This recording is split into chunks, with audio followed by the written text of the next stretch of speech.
Hello नमस्कार सत श्री अकाल अस्सलाम वालेकुम। कैसे हैं जनाब? तो बड़ी जिम्मेदारी से थंबनेल बनाया है कि छा गया भारत G7। सीधे चलते हैं और देखते हैं कि मां करनी साहब ने जब भारत के प्रधानमंत्री का स्वागत किया तो उनके सामने क्या बोला। It's a great honor to host you at the G7. It is a great honour, it is a great honour. सौभाग्य है कि आपको मैं होस्ट कर रहा हूं। India has been coming to the G7, I believe, since 2018 in Biarritz with our French partners, and it's a testament to. मैं ये जानता हूं कि भारत 2018 से लगातार G7 में आ रहा है। The importance of your country, to your leadership, and to the. और इसी बात से पता चलता है कि आपके देश का क्या महत्व है और आपकी लीडरशिप का क्या महत्व है। अच्छा सुनो जलने वालों, बिल्कुल एग्जैक्ट कर रहा हूं, ट्रांसलेशन एग्जैक्ट कर रहा हूं, ठीक है ना। Importance of the issues that we look to tackle together, from energy security, from the energy transition that you're helping to lead, to the future of artificial intelligence. हाँ तो साथियों बात करी है, अभी कोई कंट्रोवर्शियल नहीं, कोई सेंसिटिव नहीं, सिर्फ प्रोग्रेस की, डेवलपमेंट की और एआई की। और जहां प्रोग्रेस और डेवलपमेंट होगी साथियों वहां तो अब एआई होगी ही होगी। फ्यूचर का पहले किसी को नहीं पता था, फ्यूचर का अब भी नहीं पता है, पर अब फ्यूचर बहुत ही काइनेटिक हो गया है जो प्रेजेंट लाइफ है। और इसमें हर चीज जाकर जुड़ रही है एआई से। मानो या ना मानो, जीवन में अगर एआई को इग्नोर करोगे तो आगे करियर तुमको कहीं ना कहीं इग्नोर करेगा और कतार में अपने को पीछे खड़े पाओगे। जब भी प्रमोट किया है हमेशा अच्छी चीज को किया है, पुराने लोग जो जुड़े हैं वो जानते हैं। एआई का क्या जलवा है उठाकर देख लो, चल रहा है ना ईरान और इजराइल। एआई जनरेटेड टारगेट और एआई जनरेटेड वेपनरी से एक मार रहा है तो 100 में से 100 एक जगह लग रहे हैं, और एक जो दूसरा मार रहा है जिसको हम फिर भी मॉडर्न कह सकते हैं, लेकिन वो माइनस एआई फैक्टर चल रहा है, तो एक मार रहा है तो 100 में से 5 लग रहे हैं। तो ये जो 95 का फर्क है मेरे भाई, ये जंग के नतीजे बदलता है, जीवन के और करियर के नतीजे बदलता है। तो आपके लिए लाया हूं, आपके लिए एक प्लेटफॉर्म लाया हूं, एआई एजुकेशन प्लेटफॉर्म जो एआई पे फोकस करता है, that is Outskill. Saturday Sunday इनका 2 दिन का ऑनलाइन सेमिनार होगा, which will be 8 hour daily, which is worth about 10,000 rupees. लेकिन क्योंकि ये प्रमोशन है तो ये आपको एब्सोल्युटली फ्री मिल रहा है। मेरे पिन कमेंट में, मेरे डिस्क्रिप्शन में इसका लिंक है, जाओ क्लिक करो, इनरोल करो। सैटरडे संडे कहीं घूमने फिरने ना जाओ, 8 आवर का 2 दिन का कोर्स करो।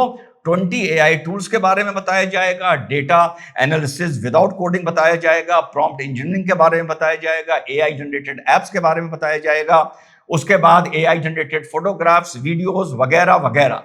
सो इसको इग्नोर ना करो, इसको इग्नोर करोगे तो आगे जाकर कहीं ना कहीं भविष्य और जीवन और करियर तुमको इग्नोर करेगा। तो यकीन करो, इसको इग्नोर ना करना। सैटरडे संडे को ये कोर्स जरूर करना, which is absolutely free of cost. तो आगे चलते हैं और देखते हैं कि कैसे धुआं धुआं किया भारत ने अपने दुश्मनों को, चाहे वो बाहर हो चाहे वो अंदर हो। देखिए। In terms of Prime Minister Modi's attendance at the G7, Prime Minister Modi has attended every G7 since 2018. That is a reflection of the size of the Indian economy, the dynamism of the Indian economy, Indian technology, the leadership position India plays in. फिर से इन्होंने वही बात repeat करी कि 2018 से मोदी जी को invite किया जा रहा है। ये भारत के बारे में बताता है, ये बताता है कि साहब वहां का क्या डायनामिज्म है, क्या वहां का मार्केट है, क्या वहां की इकोनॉमी है, वगैरह वगैरह। Host of venues from G20 and beyond. So, as chair of the G7, hosting the Prime Minister in that context is entirely natural, entirely consistent. I fully expect the Prime Minister of India will be in attendance at the G7 next year, for example. Next year की भी बात कर रहे हैं कि मुझे यकीन है कि नेक्स्ट ईयर भी हमारे प्रधानमंत्री, देश के, भैया देश के प्रधानमंत्री की बात कर रहा हूं लगने वालों, ठीक है, हमारे देश के प्रधानमंत्री को अगली G7 में भी बुलाया जाएगा। First thing. Secondly, in terms of the bilateral relationship, which is your question, I think the meeting today was important, but I would describe it as foundational. Bilateral relations पे जब सवाल पूछा गया तो उन्होंने कहा यस मीटिंग बहुत important थी, लेकिन ये फाउंडेशनल थी। फाउंडेशनल क्यों कहा जा रहा है? क्योंकि काफी 1-1.5 साल से जो हालात थे डिप्लोमेसी के, वो आप लोगों को पता है कि बिल्कुल इस कगार पर आ गए थे कि डिप्लोमेटिक रिलेशंस खत्म हो जाएंगे। हाई कमिश्नर्स दोनों देशों ने वापस भेज दिए थे, पर याद रखिए पहले भारत ने भेजा था, उसके कुछ घंटे बाद कनाडा ने वापस भेजा था। आगे We will move to appoint high commissioners again. जी हाँ साथियों, तो फिर से as a building block, as first baby step, दोनों देशों में फिर से एक दूसरे के हाई कमिश्नर्स प्लेस होने जा रहे हैं।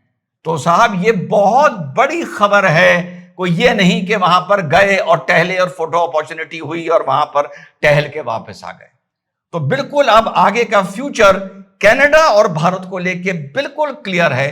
कनाडा ने अपने पत्ते बिल्कुल सामने यूं बिछा दिए हैं कि साहब हम तुम्हें ना इग्नोर कर सकते हैं, बल्कि हमें तुमसे रिश्ते संबंध भी अपने मजबूत करने हैं, और वो हाई कमिश्नर से शुरुआत होगी।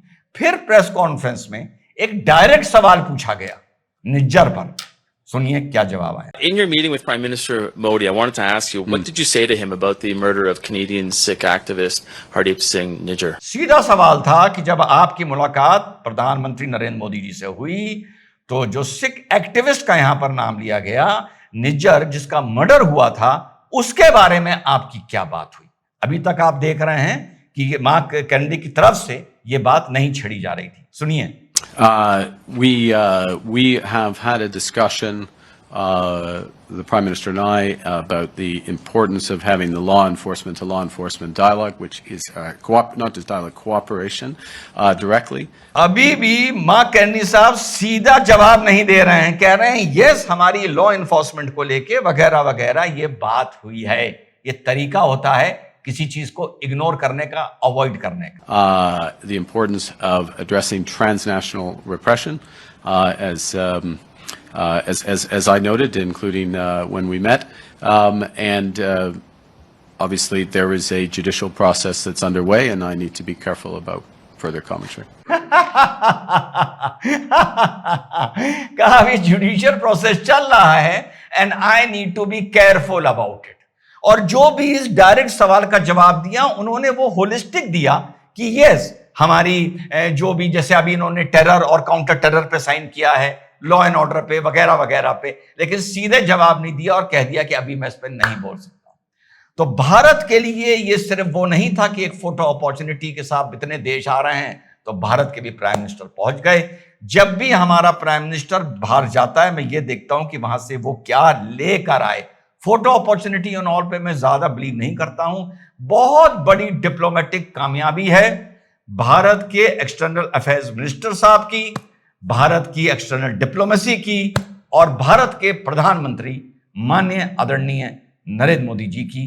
देश के सभी वतन परस्तों को 95-90 करोड़ के आसपास इस पूरे डेवलपमेंट के लिए लाख लाख शुभकामनाएं, लाख लाख बधाई। और याद रखिए, मेरे सब्सक्रिप्शन में जाइए, पिन कमेंट में जाइए, और आउटस्किल का जो प्लेटफॉर्म है एआई एजुकेशन का, उसको जाकर सब्सक्राइब करिए। जीवन में आप इसके लिए मेरा जरूर थैंक करेंगे।